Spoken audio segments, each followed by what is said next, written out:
c'est leur droit. Évidemment. On s'est dit, on doit être les modèles. Et c'est ce qu'on a fait, on a facilité les choses à nos travailleurs.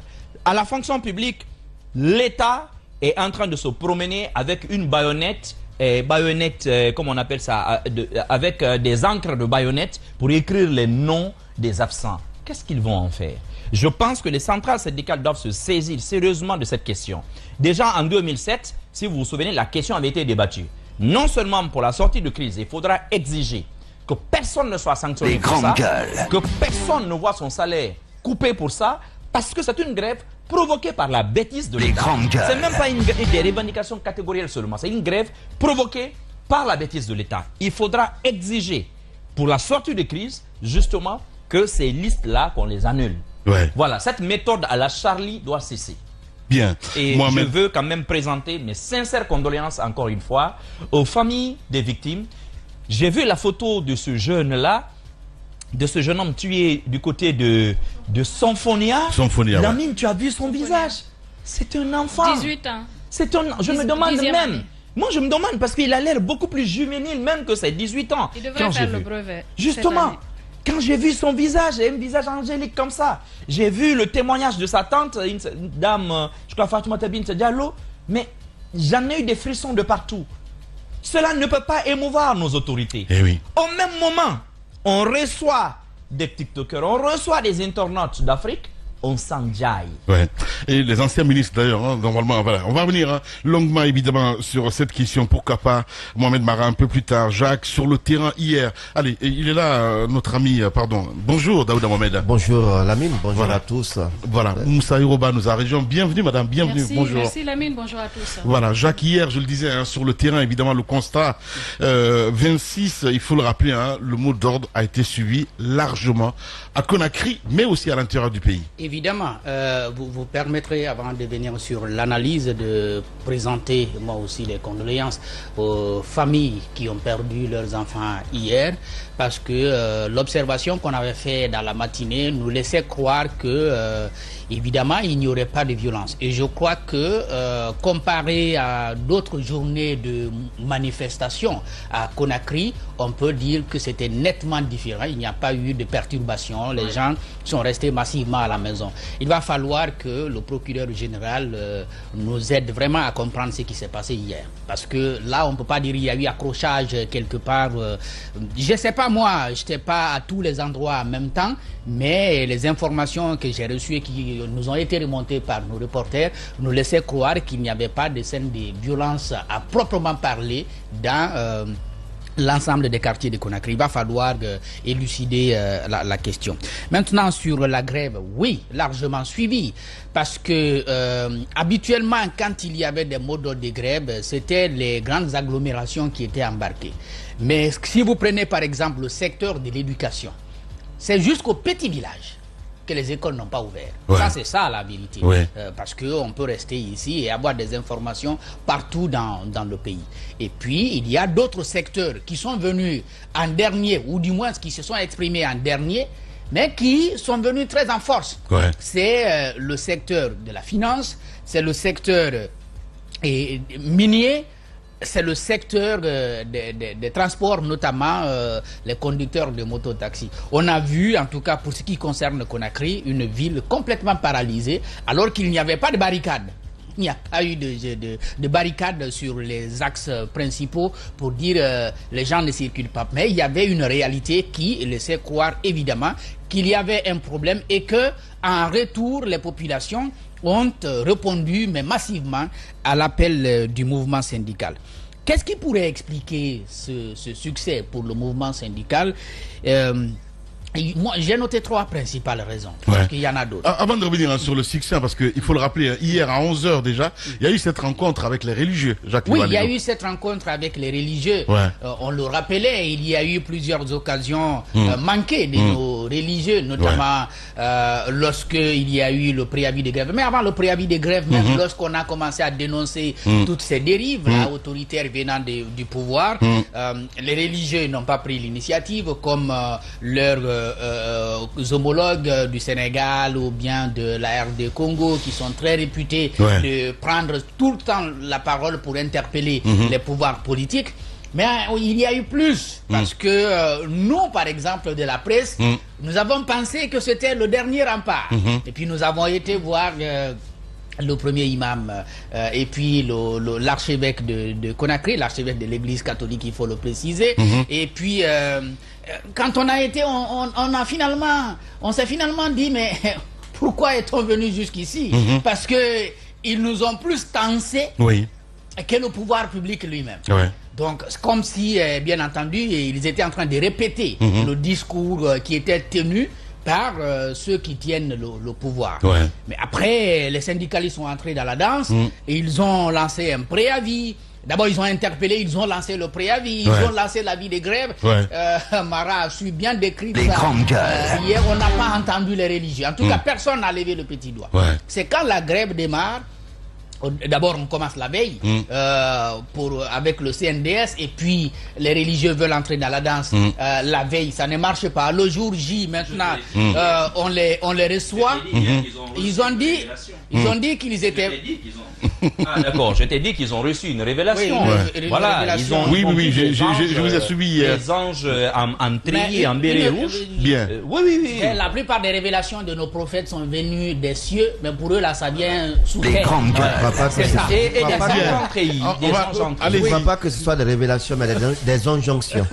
Donc, non, l'injoncteur. On a pu comprendre. On va l'écouter. On a pu comprendre qu'ils étaient porteurs d'un message du palais.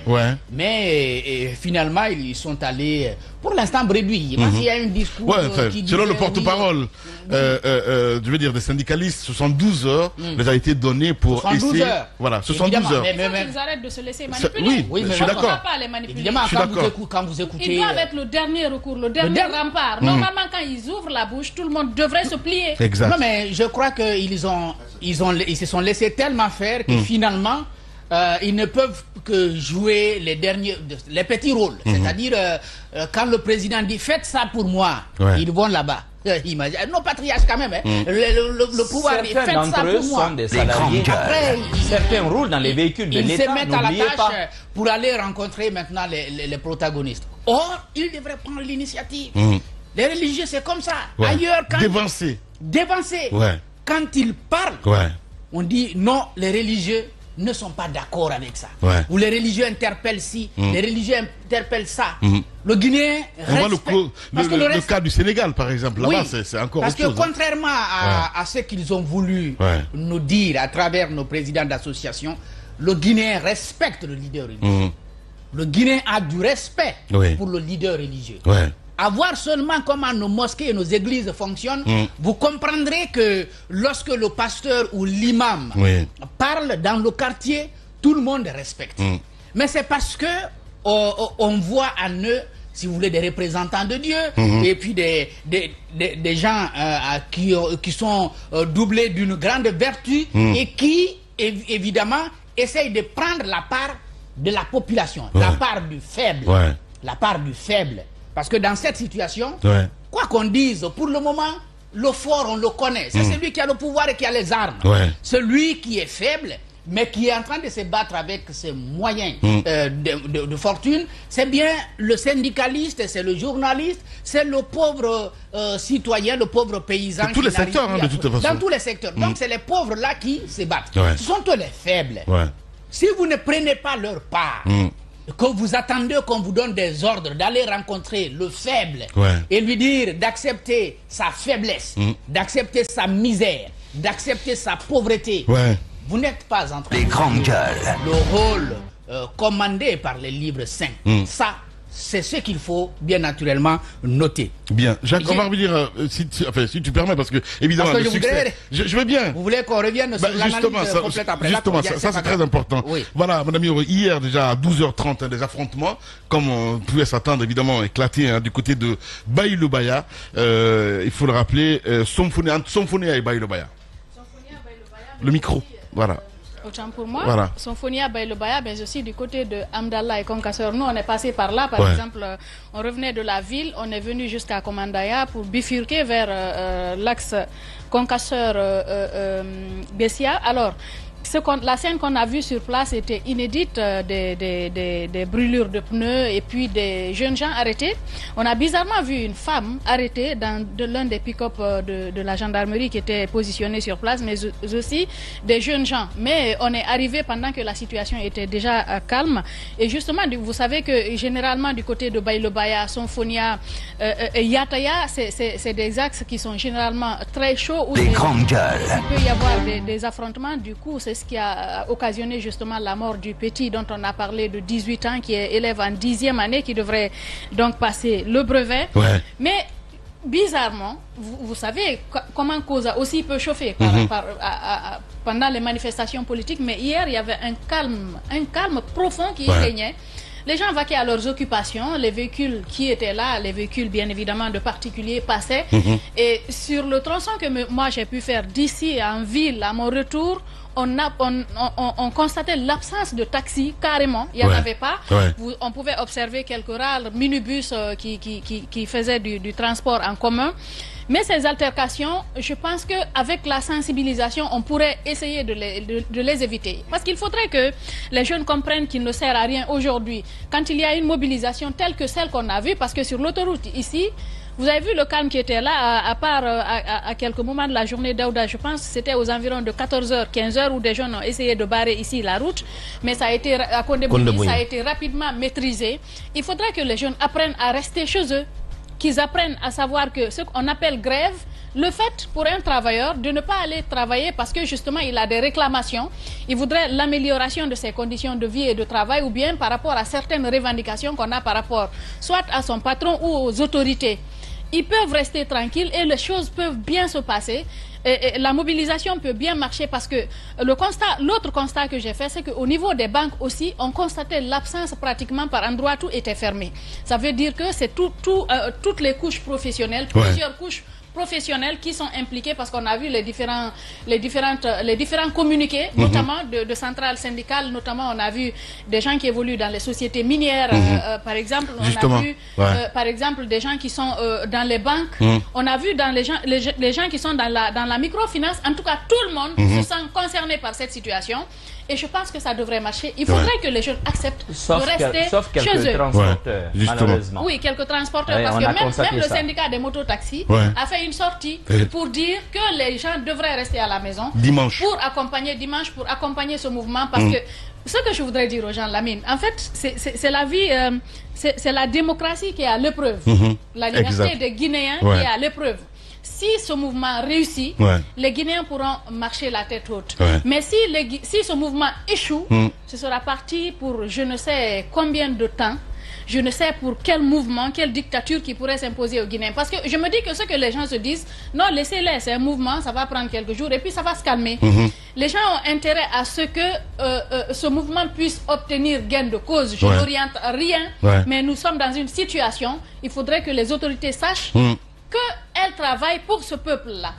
Pour ce peuple-là, qu'on n'a pas besoin, en pareille circonstance, que des jeunes gens soient tués, comme c'était le cas hier, ce jeune de 18 ans, et cet autre de 21 ans qui est conducteur de taxi-moto.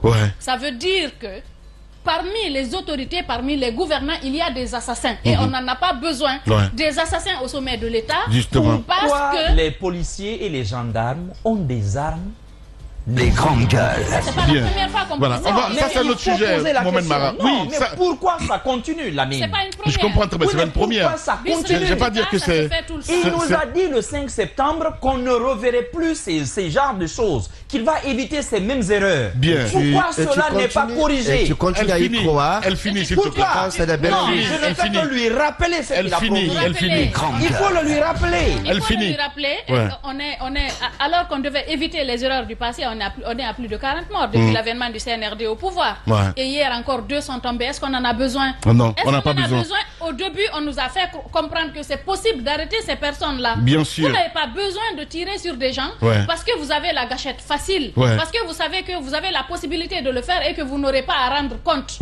C'est une répétition de l'histoire. Il faudrait que ça s'arrête.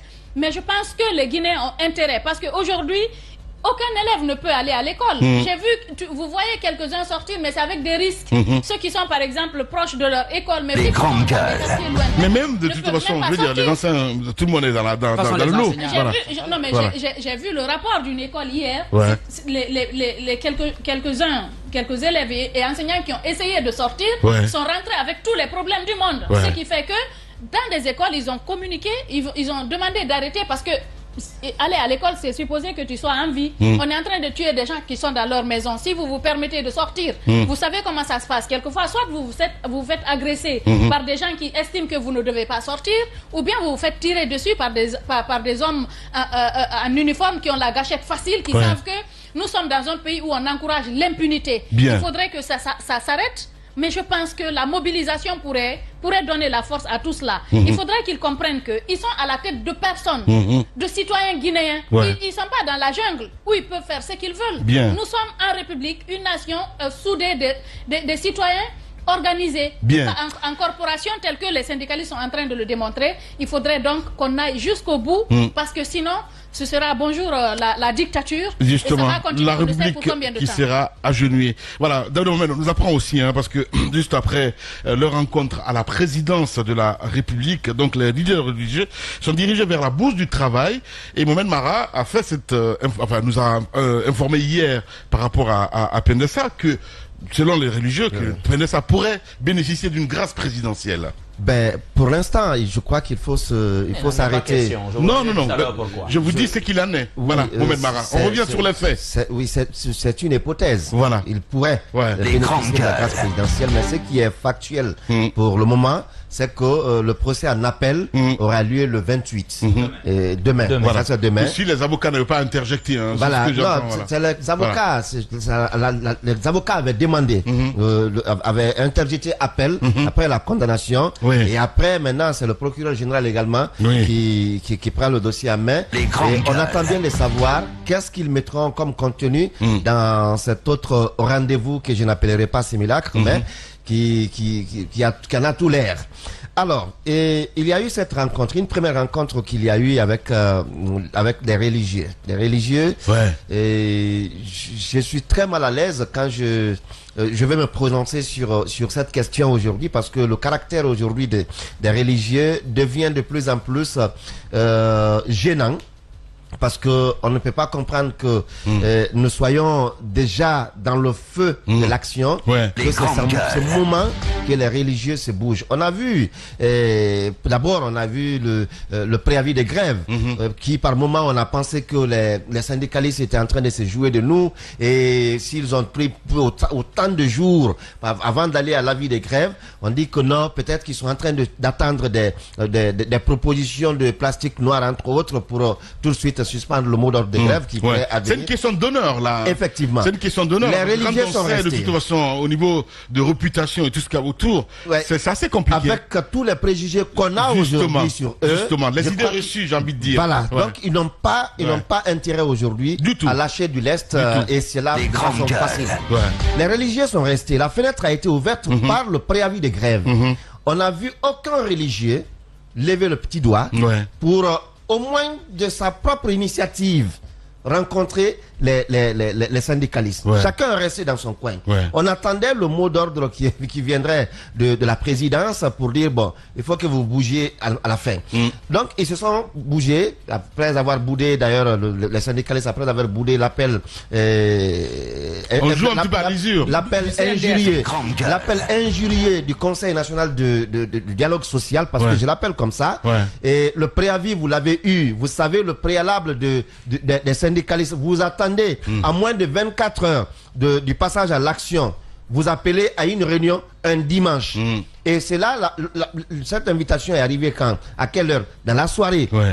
Nous sommes à un moment où il n'y a pas, où la téléphonie n'est pas bien fonctionnelle, l'internet n'est pas fonctionnel, et vous pensez que en sortant une invitation dans la soirée à moins de 24 heures, que vous allez toucher tous les acteurs. Moi, le dimanche matin, quand je préparais l'émission au fil de la semaine, j'ai appelé 2 syndicalistes pour savoir si effectivement ils répondront à cette invitation. Mais les 2 m'ont dit, je suis pas informé. Est-ce qu'il y a eu invitation? Donc c'est par voie de presse en fait. Oui, c'est par voie de presse. Ils disent qu'ils ne sont pas informés. Mais les quelques-uns qui étaient informés tout de suite se sont précipités pour dire on ne répond pas. Parce qu'on a attendu jusque maintenant le préalable si on est ouvert au dialogue. Les syndicalistes sont ouverts au dialogue, mais la satisfaction d'abord de leur préalable, qui n'est autre que la libération sans condition de Sékou Jamal Pendessa. Et sans condition, on a dépassé déjà cette étape parce qu'on est allé au procès. Et dans la journée, il faut le rappeler, il y a eu une deuxième rencontre. La deuxième rencontre a été à la Bourse du Travail. À la Bourse du Travail, cette fois, parce que pour la première fois à la mosquée Faisal, c'était avec je vais dire, les religieux. Mais dans la soirée, c'était maintenant en compagnie du docteur Ali Akamara, du Conseil national de la transition. Mais vous savez, les mots font mal parfois. Les mots peuvent radicaliser les positions.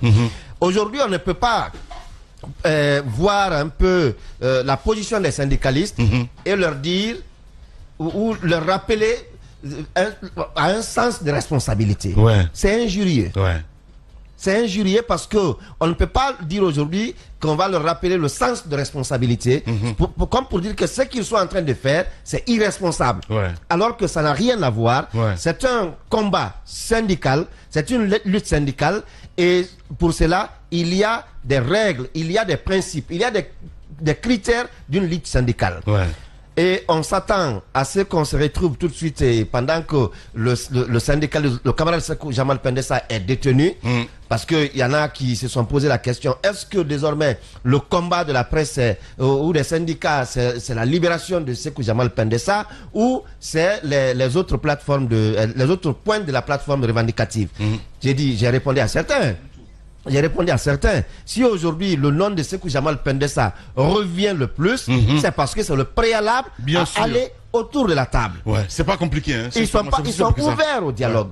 Mais si on doit aller autour de la table, nous allons avec notre élément qui doit aussi être autour de la table, qui est Sékou Jamal Pendessa, qui est syndicaliste, qui est aussi dans l'équipe de négociation. Il ne peut pas rester en prison. Ce n'est pas autrement, ce n'est pas la levée de ce préalable. Si vous voulez, ce n'est pas la libération de Pendessa qui va mettre fin à la grève. Mais en libérant Pendessa, en français facile, Pendessa va intégrer l'équipe de négociation syndicale qui sera en face du gouvernement. Et c'est à l'issue des négociations avec le gouvernement que le mot d'ordre de grève peut être levé ou suspendu. Donc moi je me dis aujourd'hui, on connaît bien le problème et on connaît quelle solution apporter au problème. On refuse juste d'apporter la solution parce que je me demande bien, quand on dit que il ne doit pas y avoir d'interférence dans le processus en cours, mais il n'y a pas d'interférence. Bien sûr. Vous savez bien que vous avez pris l'homme, vous l'avez mis en prison juste pour satisfaire la volonté des individus, pas parce qu'il est allé à l'encontre des prescriptions, mais juste parce que moi, il y a un terme dans les chefs d'accusation qui ont le plus retenu mon attention que les autres points. C'est bien, comment on appelle ça, publication d'éléments sur la dignité, portant atteinte à la dignité des personnes. Atteinte à la dignité des personnes. Quelles sont ces personnes? Bien. Ça, il faut s'en poser comme question. Parce qu'on a écouté, par exemple, le ministre porte-parole du gouvernement, dans une sortie après le conseil des ministres, ou en tout cas une rencontre avec la presse, quand il a quand même rappelé que ce comportement de Sékou Jamal Pendessa, vous appelez ça syndicalisme, quand il a passé tout son temps ici à m'insulter. Ça devient un combat personnel. Je comprends bien. On va revenir. C'est une question que je me pose. On va revenir. Ça n'a pas un lien. Voilà. On va revenir longuement là-dessus. Et pourquoi pas cette question en ce qui concerne demain, parce que ça sera jugé demain. Donc on va revenir longuement là-dessus avec Mohamed Mara. Le temps d'une pause, on revient, mesdames et messieurs, avec d'autres pans